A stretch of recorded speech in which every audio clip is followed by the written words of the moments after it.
आप लोगों का हमारे YouTube channel MP classes by Vijay sir पर स्वागत है।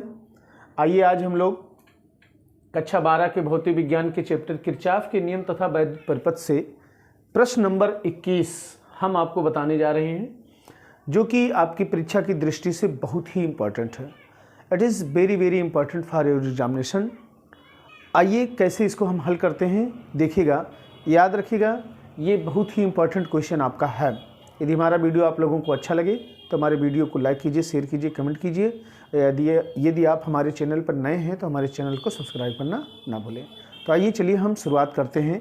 पहले प्रश्न पढ़ते हैं, फिर उसके बाद में इसका हम लोग सलूशन ढूंढते हैं। कहता है प्रश्न में कि यदि संलग्न परिपथ में बिंदुओं ए तथा बी के बी पर विभव समान हो, ये संलग्न परिपथ आपके सामने है, इसके बिंदुओं ए और बी पर विभव आपका समान है, तो गणना कीजिए कि प्रतिरोध X का मान ज्ञात करना है आपको। 5 ओम के प्रतिरोध में धारा कितनी जा रही है ये ज्ञात करना है आपको। X ओम के प्रतिरोध में धारा कितनी जा रही है ये भी निकालना है। अब बैटरी से कुल ली गई धारा, अर्थात कितनी धारा बैटरी हमारी दे रही है वो, अब बैटरी द्वारा दी गई कुल शक्ति, बैटरी की शक्ति कितनी है, इस बात को हमें निकालना है यहाँ पर। तो अब हम लोग वीडियो स्टार्ट करते हैं, सॉल्यूशन स्टार्ट करते हैं और आगे चलते हैं, देखते हैं कि क्या क्या हमारा सॉल्यूशन यहाँ पर है। तो आइए चलिए हम लोग फर्स्ट क्वेश्चन की तरफ अगर हम लोग बढ़ते हैं तो देखेंगे कि कैसे इसको हल किया जाता है। तो पहले तो आप लोग ये देख लीजिए कि पूरी बैटरी का जो विभव आपको दिया जा रहा है वो 5 वोल्ट का विभव दिया जा रहा है। आपसे कहा जा रहा है कि ए व बी पर, चूंकि ए व बी पर विभव जो आपका है वो क्या है, समान है। विभव आपका समान है। जब ए व बी पर विभव समान है तो इसलिए ये जो 10 ओम का प्रतिरोध आपके सामने जो आ रहा है, इस 10 ओम के प्रतिरोध में कोई भी धारा प्रवाहित नहीं होती है, इसमें कोई भी धारा प्रवाहित नहीं होती है। तो जब यह धारा प्रवाहित नहीं होती है तो यहाँ पर आप अगर देखने का प्रयास अगर करो तो यह एक आपका व्हीटस्टोन ब्रिज बन जाता है। और जब व्हीटस्टोन ब्रिज जब बन जाता है तो इसे हम लोग अगर माने, अगर हम इसे P मान लेते हैं, इसे अगर हम लोग Q मान लें, अगर इसे अगर हम लोग Q मान लें और इसे अगर हम लोग R मान लें और इसे अगर हम लोग S मान लें, तो आप लोग जानते हो कि चूंकि ब्रिज ABCD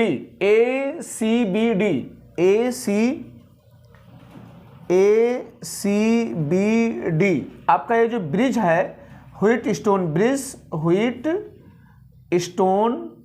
ब्रिज संतुलन की स्थिति में है। व्हीटस्टोन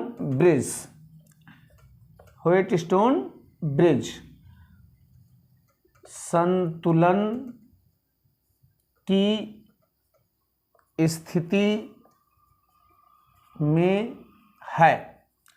अब जब ये संतुलन की स्थिति में होता है तो आप लोग जानते हो कि संलग्न भुजाओं के लगे हुए प्रतिरोधों का अनुपात दूसरे संलग्न भुजाओं में लगे हुए प्रतिरोधों के अनुपात के बराबर होता है। अर्थात आप यहाँ पे हो जाएगा, इसलिए हम लोग यहाँ पे कह सकते हैं कि P/Q is equal to R/S। तो P की वैल्यू आपके पास कितनी है, 5 है, और Q की वैल्यू है आपके पास में 4 ओम, R की वैल्यू आपके पास में 10 है, और S की जगह पर आपको क्या लिखना है, X। तो अब हम लोग इसका क्या करेंगे, सिंप्लीफिकेशन करेंगे। कैसे सिंप्लीफाई करेंगे, 5x इक्वल टू 10 × 4 हो जाएगा, और इसलिए x इक्वल टू हमारा हो जाएगा 10 × 4/5। 5 इक्वल टू 5, 5 2 जा 10। अब यहाँ पे हम लोग इसको मल्टीप्लाई कर लेंगे, कितना हो जाएगा, 2 4 जा 8। तो x की वैल्यू हमारी जो आई वो कितनी आ गई है, 8 ओम आ गई है। तो आपको समझ में आना चाहिए गाइज यहाँ पर कि जब 10 ओम के प्रतिरोध में कोई धारा प्रवाहित नहीं होती है तो उस सिचुएशन में हमारी ये जो ब्रिज बनती है, ये वाली ब्रिज हमारी ये संतुलन की स्थिति में होती है। और जब संतुलन की स्थिति में होती है तो इनकी संलग्न भुजाओं में लगे हुए प्रतिरोधों का अनुपात बराबर होता है। इस तरह से मैंने इसको हल किया और x की वैल्यू हमारी कितनी निकल के आ गई है, 8 ओम आ गई है। अब हम चलेंगे अगले क्वेश्चन की तरफ, इसे आप लोग नोट कर लीजिए। अब इसके बाद में गाइस हम लोग क्या काम करेंगे, अब हम लोग ये निकालेंगे कि इस 5 वोल्ट की बैटरी से कितनी धारा हमारी इस पूरे परिपथ में प्रवाहित हो रही है, अर्थात हम लोग यहाँ पे निकालेंगे इसकी कुल धारा। तो आप लोग जानते हो जैसा कि ओम के नियम अनुसार V = IR होता है, तो V = IR के लिए हमारा क्या काम होगा, हमें V की वैल्यू मालूम है, I का मान नहीं मालूम है, R का भी नहीं मालूम है। R मीन्स होता है टोटल प्रतिरोध। तो हम लोग अब इसके हम तुल्य प्रतिरोध की बात करेंगे। जब तुल्य प्रतिरोध हमारा जब आ जाएगा तब हम लोग ओम के नियमानुसार हम लोग इसमें बहने वाली धारा के मान की गणना कर लेंगे। तो आइए अब हम लोग क्वेश्चन नंबर दूसरे तीसरे को भी छोड़ करके हम चौथे को हल करते हैं पहले। तो अब ये देखो यहाँ पे कैसे इसको हल किया जाएगा। तो अब यहाँ पर अभी भी हमने आपको बताया कि चूंकि ए व बी पर विभव आपका समान है, इसलिए 10 ओम में आपकी कोई धारा प्रवाहित नहीं हो रही है। तब हम लोग क्या काम करते हैं, यहाँ से देखते हैं कि P और ये जो आपका R है यानी 10 ओम, ये प्रतिरोध आपके श्रेणी क्रम में आ जाते हैं, और 4 ओम का और ये x ओम अर्थात 8 ओम अभी निकाला गया है, ये दोनों श्रेणी क्रम में आ जाते हैं। तो इनका हम तुल्य प्रतिरोध पहले निकाल लेते हैं। तो यहाँ पे लिखेंगे कि चूंकि P तथा R वाले प्रतिरोध श्रेणी क्रम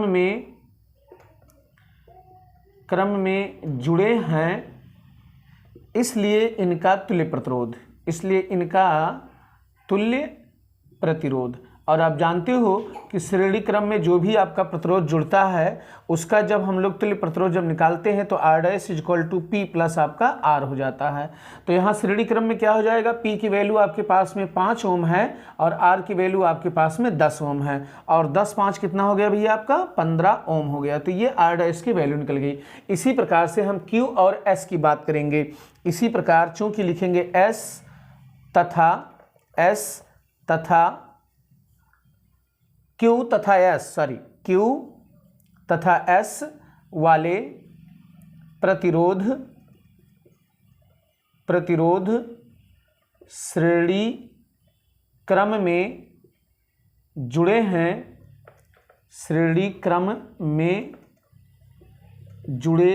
हैं, इसलिए इनका तुल्य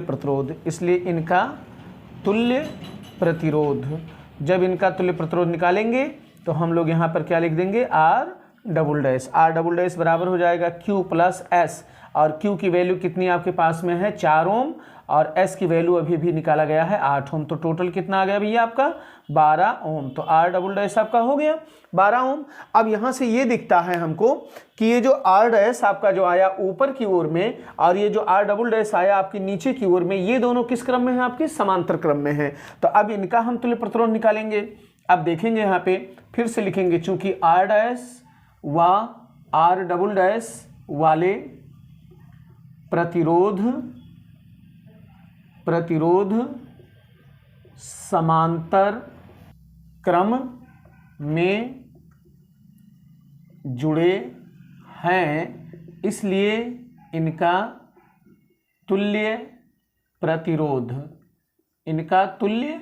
प्रतिरोध। अब समांतर क्रम में आप लोग जानते हो कि ये बटे में चला जाता है, तो 1/RR लगाएंगे और यहाँ पे लिखेंगे 1/R' प्लस 1/R'। अब आपको ये देखना चाहिए कि मैंने क्यों इसको ये R' और डबल और यहाँ ट्रिपल क्यों लगाया। इसके लिए क्योंकि अभी हमारा 15 ओम का एक प्रतिरोध और बाकी है। जब 15 ओम वाला भी प्रतिरोध हमारा इसी में सम्मिलित जब हो जाएगा तब हम इसका पूरी परिपथ का तुल्य प्रतिरोध लिखेंगे। तो इसलिए मैं लिख रहा हूँ इसको। तो R' की वैल्यू हमारी कितनी आई है 15 ओम आई है, प्लस R' की वैल्यू कितनी आई है हमारी 12 ओम आई है। अब 12 और 15 का एलसीएम जब निकालेंगे तो हमारा 60 हो जाएगा। 15 चौके 60 और 12 पंचे 60, अर्थात ये 9 बटे कितना आ जाएगा 60 आ जाएगा। अगर हम जब इसको काटेंगे तो ये कितना हो जाएगा 3 त्रिका 9 और 3 दूनी 6, अर्थात 3/20 हमारा हो जाएगा। 3 त्रिका 9 और 3 दूनी 6, 3/20 आ गया। अर्थात ये R' का मान कितना आ गया 3/20, या R' हो जाएगा 20/3 ओम। अब देखो, अब यहां पर मामला ये आया कि इतना सारा हट के आपका R' में आ गया। जब R' में ये आया तो 15 ओम वाला और भी है, तो ये दोनों किस क्रम में हो जाएंगे श्रेणी क्रम में हो जाएंगे। तब अब इनका हम तुल्य प्रतिरोध निकालेंगे। अब इसलिए लिखेंगे चूंकि R' व 15 ओम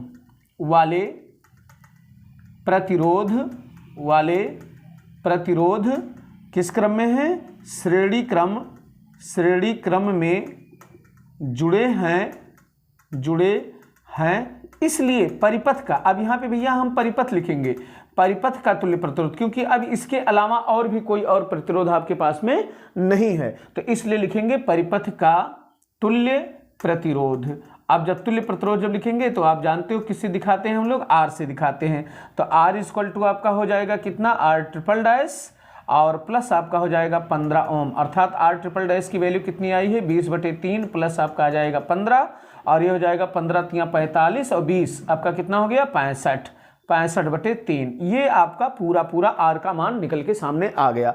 और V की वैल्यू आपको दिया गया है, यहाँ पर ऑलरेडी 5 वोल्ट दिया गया है। तो अब धारा आपको अगर निकालनी है तो इसलिए धारा, टोटल धारा, ली गई धारा, यहाँ से हम मानते हैं कि ये टोटल धारा कितनी है? I है।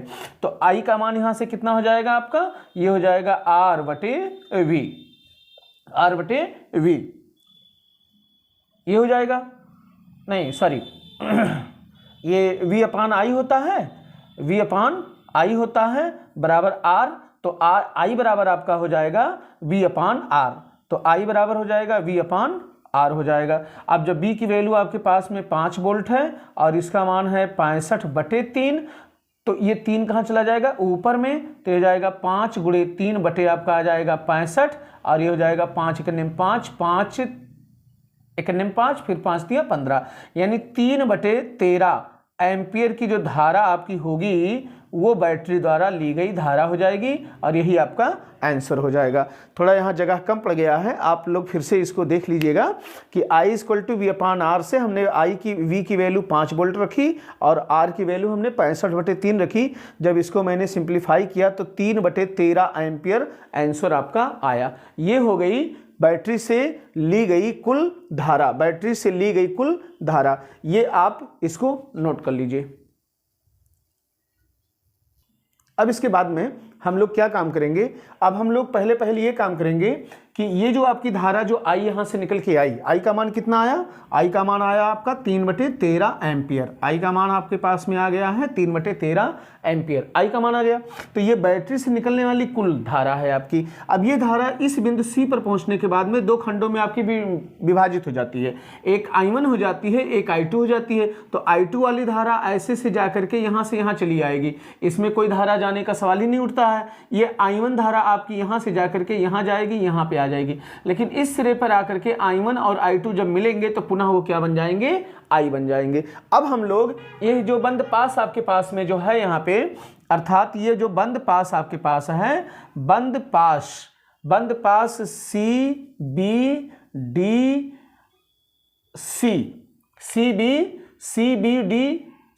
में किरचॉफ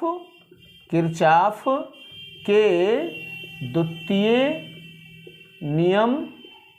नियमानुसार कह दें, नियमानुसार क्या होता है?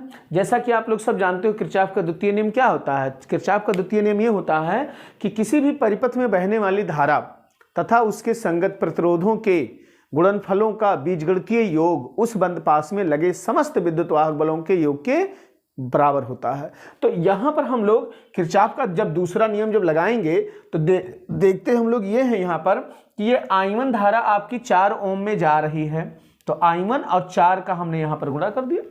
इसके बाद में प्लस हमने लगाया, फिर I1 को मैं देखता हूँ कि ये यक्स में जा रही है और यक्स की वैल्यू अभी भी आपने निकाला कितना है? 8 ओम निकाला है। इसके बाद में फिर यहाँ जब आते हैं तो ये देखते हैं हम लोग कि I धारा जो है ये 15 ओम में जा रही है, तो 15 ओम कर दिया बराबर। अब इसमें कोई भी आपकी धारा कहीं भी बह नहीं रही है। इसके बाद में बराबर ये देखते हैं कि इस बंद पास में कितना आपका विद्युत वाहक बल अर्थात बैटरी कितनी लगी है, कितने वोल्ट की? तो कितने वोल्ट की लगी है आपकी? 5 वोल्ट की लगी है। अब इसी को हम लोग सॉल्व कर लेंगे और यक्स ओम में बहने वाली धारा का मान हम लोग निकाल लेंगे। तो 4I1 और 8I1 कितना हो गया भैया आपका? 12I1 और I की वैल्यू अभी भी आपने निकाला है 3/13, तो इसको ला के रख देंगे, प्लस 15 कर देंगे बराबर आपका 5 हो जाएगा। ऊपर हम लोग यहाँ पे लिखते हैं, इसके बाद में ये हो जाएगा कितना? 12I1 और प्लस आपका 15 × 45 बटे आपका 13 हो जाएगा बराबर 5 हो गया। 12I1 हो गया, 5 हो गया, 45 बटे आपका कितना आ गया यहाँ से 13। अब 13 का इसमें गुणा करेंगे, 13 पचे 65 माइनस आपका 45 हो जाएगा बटे 13 हो गया, अर्थात ये 20 बटे कितना आ गया 13। तो कितने का मान आया, ये 12 I1 का मान आया। अब I1 बराबर आपका हो जाएगा 20 बटे 13 गुणे 12। अब 4 से इसको हम काट देंगे, 4 पंचे 20 और 4 तियां 12, ये 5 बटे 13 तियां 39। इतनी आपकी एम्पियर जो धारा होगी वो आपकी किस में बहेगी, एक्स वाले ओम में, जैसा हमने तीसरे नंबर पे डाला था।